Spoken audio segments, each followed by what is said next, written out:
How's it going, guys? Welcome back. This is no, I've been away a while, but we're gonna try get some content out. This is gonna be the first of the bunch. If you haven't been following my stream, I've been playing on North America for quite a while. We're about mid-diamond 3 at the moment. We just hit about 48 LP. And we've been playing a lot of Yorick top, so I wanted to showcase this game. First things I wanted to showcase as well is the use of Porofessor. It's so freaking nice. I'm not sponsored, but Jesus, it gives you so much information. Like, you can see that this guy's a Maokai player. You can see where the autofills are. It's insane. So I definitely recommend it. It works in Champion Select as well. So it'll tell you if your teammates are autofilled. So you know if you have to dodge or not. And it also tells you who's duo queue. So you can see the little number 1 next to my Twitch's name. And next to their bot lane's name, you can see that both bot lanes are duo queue right now. So yeah, it's NA, so you can see the ping is quite high.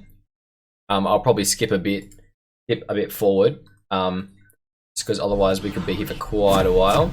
Now you have to ignore. This is a game I played today, so it's not live. I want to make sure I got that out of the way first. I found a nice little program that will automatically record my gameplays as I'm playing it, which is really cool. The reason I want to showcase this is because it's using a different build that I'm running. Excuse the chat restrictions as well. That was what a beautiful dream, a very disappointing game, and I don't understand how the banning system works, but I'm not gonna go into that. So it's Yorick versus Maokai. I always opt for the door and shield top lane against things that offer very heavy harass. Maokai tends to go ham with his Qs, so this is definitely a matchup where I would go either door and shield or go a corrupting potion. Now you'll notice I'm running it's resolve plus sorcery. Now these are the runes I would definitely recommend if you're looking to play Yorick top lane. You run these runes 100% any day of the week. Don't go Conqueror. Conqueror is nice. I'm definitely not saying Conqueror is not good. Conqueror is bad or anything, because it definitely is pretty good.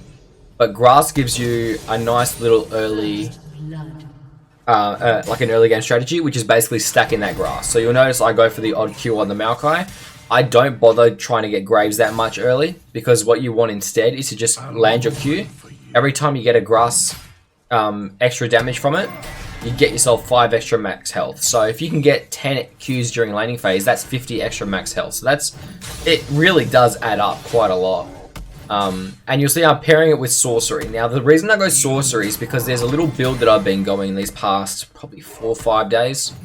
And it's basically been built off my jungle build. Now my jungle build, if you haven't been following, has been Mirror Mana. And the reason I go on Mirror Mana is because I've come under the attention that there's a little nice synergy between Mirror Mana and Frozen Heart, because it opts for 40% CDR, and that's what this build basically does. So against teams where there's a lot of attack damage, I tend to go for this little build, which involves going Frozen Heart plus something else. So in the something else in this situation, it's Sanguine Blade. So you can see for the first time ever in the history of Yorick top, I have lane priority. So we just got to rotate down, go check out the scuttle, since it's going to bounce back in the top lane, and we encounter a Yi. Now, if you didn't see already, Yi has Ignite and Smite, so he has no flash. So this is a very free kill, which should not have happened, but it doesn't matter. You can see my ghouls ran mid there, which is annoying. If they didn't run mid, I would have gone scuttle right here, but there's nothing I can do. Well worth it. Oh yeah, actually, yeah, that's right, I do go scuttle. I'm gonna skip forward because this takes like 10 fucking years to do this scuttle. Like, seriously, look how long this takes. There we go. Okay, cool. So we're back in the top lane. You can see we have 900 gold. So there's 2 pieces of material I've been using to make this build work. The first is I've been going Cull. So Cull basically gives you the ability to get an advantage in lane without having to solo kill. So I really do like it quite a lot. So I usually get on my first recall, I'll go Cull plus a longsword. But if I'm in really hard matchups, like for example tonight I had to versus Jax, and I tried it one game against Jax and it didn't work. So the next game I just went a Bramble Vest. It's just much easier. If you're versing a duelist, just opt for a Bramble Vest early. There's way too much healing in the game, so it doesn't even matter if the champion doesn't have innate healing. It works anyway. So you can see Maokai's just recalled, so I'm going to push this lane up. So we'll push this as fast as we can. He's going to get there on time because he has teleport. Just make sure we get all the last hits that we need. Apart from that, you can see our jungler got first dragon, which is really good. So we push it all the way in. You can see it stagnates just outside the tower, so let's push it as much as we can. Now we're not going to be able to get that cannon without taking tower hits, so let's just sit back for a sec. Just in case their jungler does come top, we don't want to get picked on. You can see I'm sitting very far back, because if their jungler comes around that tri-bush, obviously I'm going to get caught. So I'm just going to sit back. Let's CS the cannon with an E if we can. Luckily, my E skills are on point so far. Got the cannon. Now, if I pause it right here, you can see where that wave is. Notice his wave is going to hit my wave before my wave hits their wave. So if you look at, you can see my mouse here. So if you could draw a line right here, this minion wave is going to hit here and bulk up with those minion waves. These 3 minions are going to then stay alive. Then it's going to be 9 minions versus 6 because my wave's about to arrive. So this is going to push to me, not to mention Maokai pushes it for some reason. So that's a free recall. So you can see I'm going to go for the Cull. I'm also going to get a Serrated Dirk. Now if we go back a little bit, oh shit, I just realized. If you look at that lane, I'm not going to be able to get to that lane in time to walk there and not miss out minions. That's when you know you have to teleport. So that's why I teleported here.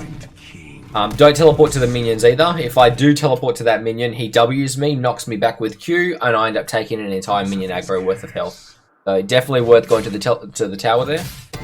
And just freeze it outside the tower. You don't have to wave clear this entire wave. Thing you're missing, and just freeze it right here. So if you look at where this is right here, this is going to push in towards me. He has to actually clear this out. Usually use it as like a 3 minion rule. If there's 3 range minions, and that's right here, normally it pushes into you. That doesn't work. That's only if there's 3 minions on their team and 0 in your team. Because his wave is going to catch this wave now. It's all going to group up and it's going to push in towards me. If I did a better job with my freezing here and didn't attack things from like half health, you can evidently see, looking at the minions there, it's going to push in towards me. But now that Maokai's come, we can definitely look to get some damage off. Now, Maokai's a pain in the ass. Every time I burst this champion, he just sustains so bloody much. And then what they end up doing is they knock you out of your W, and then they jump to you, and then they just run away. Really annoying. So there's my level 6. Ult comes out ASAP, like I normally do. I always recommend you use your ult straight away. Just gives you so much protection, gives you so much threat.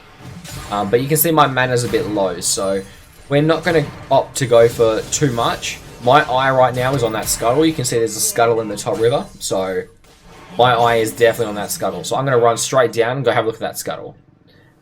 We've left that wave to auto push top, which is good. You can see my jungler's just gone bot. So I wanted to actually get the scuttle plus their blue, plus our blue here. Yeah, he happens to come out exactly as I'm doing it. You notice he's level 5. Remember, he has no flash, and it's the freest kill of my life. Now you can call it luck. I like to think that was skill, so we'll definitely call skill there.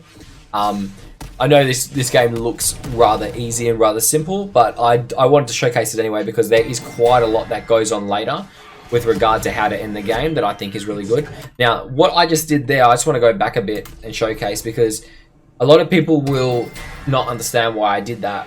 So you'll notice I put the W around the Maiden. So the reason I did this is because what a lot of people will do is as you're running away, they try to kill the Maiden. If you W around her, then the Maokai W's onto the Maiden. He'll get stuck inside. So this is basically a way of protecting the Maiden. And we'll just run as far away. Remember, your Maiden is the most important thing in the top lane as Yorick. You definitely need to protect her at all costs. And we're just going to shove this up and look to get a recall off. So the first item I want to go is Sanguine Blade. This build will not work into Bruisers. So do not do this into Fiora. Do not do this into Jax. Ban Tryndamere. Don't do it into fucking anything like that. Because this build will actually just destroy. You won't be able to do anything. I like to opt to go jungle camps a lot. So you'll see in my games I tend to go jungle camps pretty often. Just because it gives you some time to get the jungle camp plus get back to lane. Just make sure you always peek at the lane as you're doing it.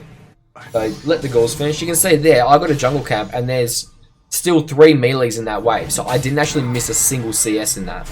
So we're just plus forward to our CS for absolute free. So yeah, look to do this build, maybe not specifically the Sanguine. The Sanguine can actually wait as an item. The Sanguine isn't the important section of this build. The importance is after, what comes after. The main reason you want to go for the Sanguine is because it lets you take towers ridiculously fast. And I'm talking absolutely ridiculous. It's disgusting. It works so well with the playstyle that I run at the moment. And the main playstyle that I want to showcase in this game is basically Maiden slash Mistwalker split. So instead of playing this team fight Yorick or this very heavy split push orientated Yorick, rushing that Trinity, going Sterix, sitting top and hoping to solo kill the opponent and then go push towers afterwards, we're going to scrap that all out the window. And the playstyle we're doing instead is we're effectively going... This is a nice kill, by the way. We're effectively going... Maiden goes into one lane, Yorick goes into the other, and then we basically split multiple lanes at once. Now I'm gonna go back here, so you can see that I have lethality. You can see that where the tower is right here. So we get the solo kill. Now there's 3 tower platings, but there's a way you should do this that's important. And the thing I want to showcase is, notice there's no cannon. Because there's no cannon, it means the tower's going to aggro the Maiden the second the Mistwalkers die. So the indicator for me here was when this next wave comes, you'll notice a cannon comes right then. So that tells me that on my end, a cannon is coming as well. So we don't want to push the first wave. We're going to get Maiden out. I've W'd a bit late there. She should have taken 1 less damage there. We're going to push this wave. Because if I push this wave, the cannon comes and it tanks all the aggro. And I get to do a shitload of damage. So we're going to push this up as fast as we can. Notice Maokai is still dead, so there is ages. Kill all the minions first, then go for the tower.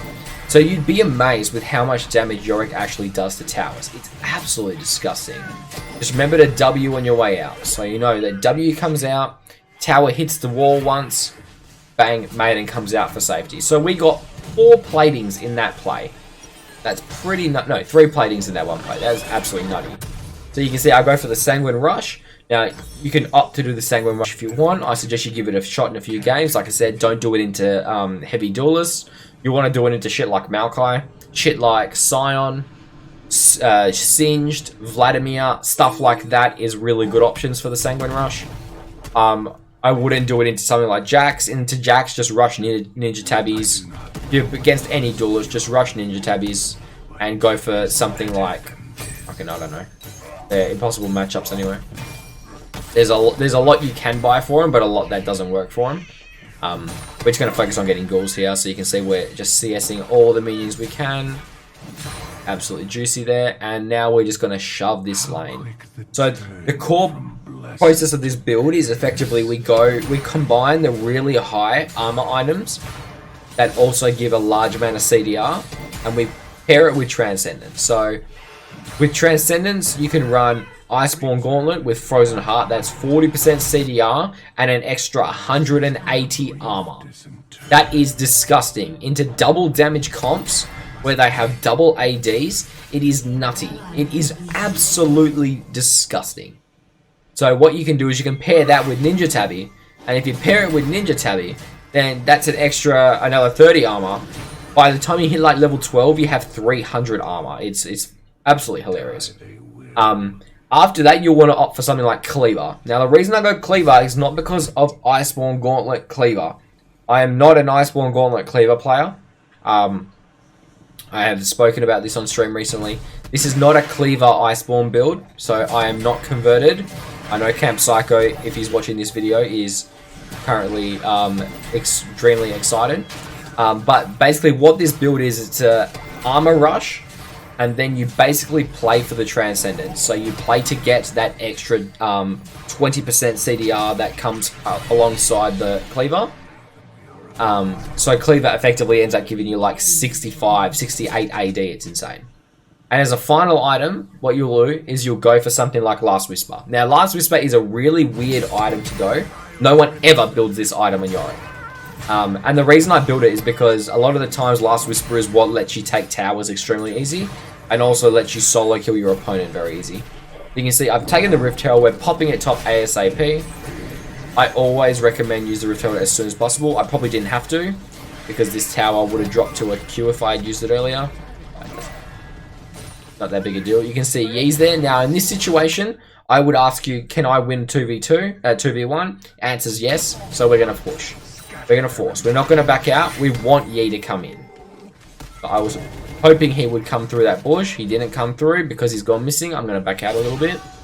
Now we're going to re-engage them.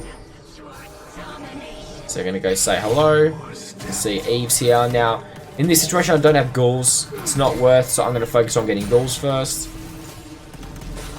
There we go. We got our ghouls. That's perfect. We can take a lot of collateral damage, so obviously we don't want to be too reckless. So this is a pretty good game so far. We don't exactly have a winning team. You can see if you discount my kills, we're actually losing in kills.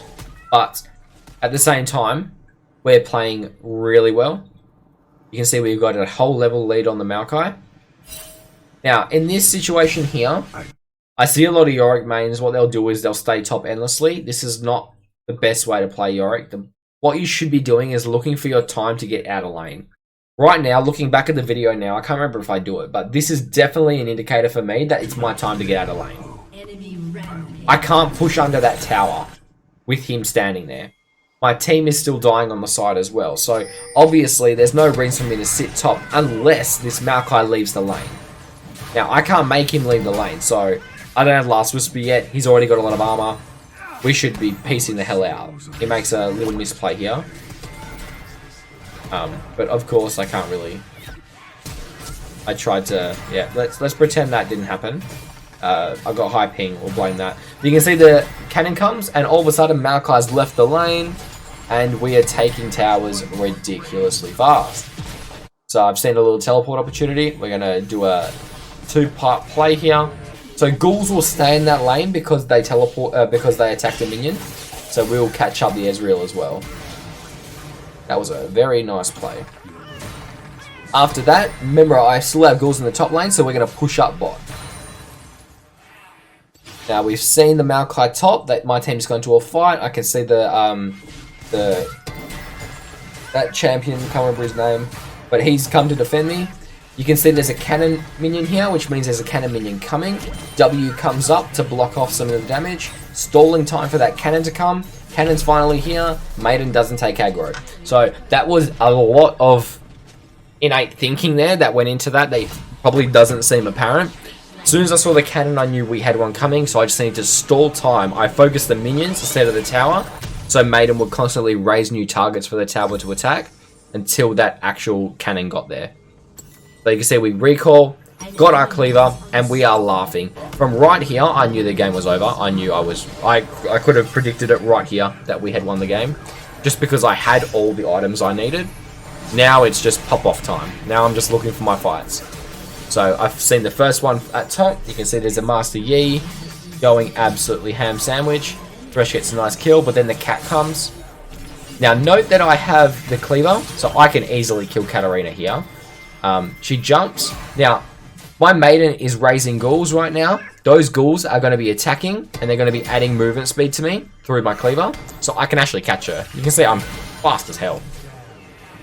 Can't get away from me. Now, looking back at my runes, I probably should have gone Nullifying Orb instead of the Gathering Storm. It would make more sense, but that's okay. It doesn't matter. So we're going to push up. Now, there's 3 big indicators here. I'm not going to be able to get that tower, so let's go straight into their jungle. You can see the red spawning soon, so let's get the red afterwards. And then you can see the raptors are there, so let's get the raptors afterwards. So that's 12 CS we've added to our arsenal. See, Pike. What is that champion's name? Pike? No, Pike's the other one. I don't remember that champion's name, but it's the one that came out with the AD carry. You guys know who it is. So we're going to take this. You can see our team's taking the dragon as well. Solid team play. And then we're going to go do something else. So we'll go top here, I think. Really nice momentum in this game. So, first play starts here. So, we're running to the top lane. We see Maokai. He's teleporting, right? So, what a lot of people will do here is they will either do one of two things. They will go top. They will see the Maokai's teleporting. They'll see that as an indicator for them to go top. So, they'll go. and push that lane all the way. Now that's a good play. It's a good call. I definitely agree with it. But there's a better one. The better call is to drop Maiden and instead we go mid. So what that does is it forces a play in the top lane that someone must react to. We keep the ghouls in the mid lane, and then we run down mid with our ghouls, and we can join the team fight. So the most important thing here, and unfortunately I mess it up really badly, is that I just have to not die. If I don't die here, we benefit a hell of a lot. I see a catch on the cat, I go for it, get a nice play off. Unfortunately, I make a little error here. So you can see there's a Thresh Lantern, I didn't click it, not to mention I ran away from my team. Now, I just want you to quickly, before I die, look at that top lane. You can see Maiden is there. Now, I went back in the replay. I counted. There, she has 4 ghouls with her. 4 ghouls basically means that she would be pushing that lane entirely all that way down to that inhibitor. Oh, yeah, and I walk into the Exalt. That's annoying. And notice there's a cannon as well. So if I didn't die there, we literally would have got an Nexus turret, an inhibitor turret there. So, big misplay by me. That's one of the things you got to overcome when you play this champion with this playstyle. You got to realize that you're much better off not dying and staying alive than trying to actually get fights and like solo kills out of things. I still think the catch was a nice play there though. Here I wasn't sure what to buy. I wanted to go the Frozen Heart for the CDR because they did have Yi, so it was a little bit of armor. They did have the Ezreal, but ultimately I'm pretty sure I go for the Last Whisper. Yeah, I go Last Whisper. Yeah, definitely. Cool. And now I'm going to start building my Frozen Heart. Now, Frozen Heart sounds like a funny one. Why would you go Frozen Heart against that team comp? Realistically, Frozen Heart gives you a lot of armor, which helps against turret tanking. It helps against everything. It's just the most ridiculous thing in the world. I know it doesn't work against... The slows don't work against Yi, which is unfortunate. But you'll see it does end up being quite useful, this build here, for sure. So we're going to shove up this lane. You saw Yi was at their Gromp, so I was expecting him to come and say hello to me. So here I was actually trying to drop ghouls, but because I ran up, here's a little fun fact for you guys. I'm not sure if you guys know this, but you can see these ghouls attacked a minion in the lane. Normally, that means they run down the lane, but because this one followed me up, if they attack the minion here and it dies here, they no longer run down the lane because they're considered in the jungle. Like, if I had kept running here and then they killed this minion here, they would have run down with me. So that's why I ran back into the lane. You can see they're following me here. So there was no reason for me to run down that lane anymore, for me to run away anymore. So I was going to drop the ghouls here. Then I saw Yi. So I figured, fuck it, let's go see if we can fight the Yi. So pop our sweeper. You can see Yi's just finished killing that. Now, I thought he was rotating, but then I saw him at the tower, so I thought, let's go kill the Yi. Now, I made 2 misplays here. I should have had my Maiden out sooner. There's a better way of playing this. The best way of doing it is the second I land E, right there, I needed to wait for the ghouls to jump, then re-raise the 3 graves on the floor, and that would have been a really solid play. I took too long. But you can see I went into pop and we get into a little fight. Luckily, we have nothing. We have a lot of damage because we have no armor. That's alright. Now I'm going to go back. Take a look at that demolish damage. 1034. Now, Demolish does a percentage of your max health in damage, but because I have lethality and armor penetration in the form of Last Whisper, that both affects towers. So I'm hitting for 1000 with my Demolish, and that's only going to get bigger the more health I get. So it's pretty crazy. Part of the reason I like going Resolve is that entire reason, is that logic right there. You see, we shove it all the way in because we have that Last Whisper, because we have that Sanguine Blade. This towers drop like absolute paper. There we go. Paper. Now, whenever it gets to this situation, I always suggest go for the minions first. Don't go for the inhibitor, go for the minions. Because if someone comes for you, you need to have those minions. You need to have the ghouls to be able to fight them. And worst comes to worst, if someone comes and I've made ghouls over here, I can just run. They'll usually chase you, and then your ghouls can get the leftover cleanup.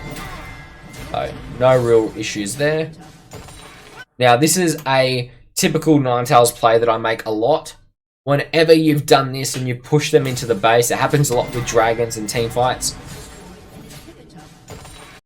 What we do is we look for the Baron. So straight away, I always go for the Baron instantly. So we teleport straight away and we call the Baron. Now this is probably the slowest team in the world to react to this. I don't know what they were smoking. Whatever it was, they need to give me some because this is the slowest reaction I think I've ever seen for Baron call. It's like they weren't even bloody watching. Look, I'm literally pinging it and now no one's walking to me. They finally walk it. So I couldn't have soloed this. I definitely needed someone to come help me. There was no way I was soloing this. If I had 4 healthy ghouls, I would have soloed it easy. But unfortunately, because I didn't have the 4 ghouls, there was no way. I only teleported with 2. But it's okay. We got the Baron. We get the reset. And now we're looking to end the game. So, from here, there's a very easy way of ending it. We're going to get a Frozen Heart here, I believe. Oh, no, it's Iceborne. Okay, yeah, that's fine. Iceborne adds to tower damage, so that's probably why. So, Maiden goes top, we go mid. If I push mid, wait for Maiden to get to the top turret, and then we basically rotate around. So, what I would opt to do is Maiden goes top, push mid as 5, wait for the bot lane to get into the base, and then I would usually rotate to bot, because they're going to sit under the mid turret, and we're not going to be able to end the game. But by pushing in the bot lane, it forces someone to come to me at bot. Then Maiden gets a free top, my team gets a free mid, and I'm dealing with 1/2 people at bot. Unfortunately, solo queue, things happen. You get teams that try to go in for no reason. Like this one. And unfortunately, there's nothing you can really do about that. It's just an unfortunate play. I don't think there was any use of me even being with them. Because even if I was with them, it wouldn't have made a difference. My Maiden is top, so it literally is irrelevant. The bigger annoyance is that I don't have ghouls. Because there's no multi-camps up, I can't raise ghouls here. I probably should have gone straight for the wave instead of going for the jungle camps. Because now that's a 4th dragon, and that's going to be very important for us. And unfortunately, we're forced to give this one up. You can see they fight around it, but keep an eye on that top lane. Remember, we dropped Maiden before, so she's going to get that top tower extremely quickly. I put that down because I was hoping Eve would get a steal off. It didn't work, but you can see Maiden just got the top tower, and guess what? Maiden's going to get that inhibitor now, and Ezreal's going to defend it, but Ezreal can't actually take the Maiden at this stage. Maiden is way too strong for him. So look, my ghouls are getting the inhibitor. I love Maiden Split. It's such a fun strat, dude. It completely changes this champion. There we go. So I should have just recalled on the spot instantly here. Yeah, he can't take Maiden. There's no way in hell. So we should have got that top inhibitor there. If things had gone right, it would have been fine. That's alright. So we're going to have a nice clear out of the vision here, just in case it goes long enough to get to the soul. I'm going to recall on the spot. Now we're just going to wait for the ult. So next item, normally I'd say go stopwatch here. That's exactly what I do. And then with an elixir of iron. Yeah, this is a pretty typical build for me. You could arguably change out the Iceborne for a Trinity Force if you want. You could even go for a Sterix. I think a Sterix might be good too. Just bear in mind that the Iceborne offers a lot of resistance. So, I don't know, it's a funny one. I think I overvalue it a little bit, but it's definitely a nice item. I think maybe Sterix Gauge would have been better.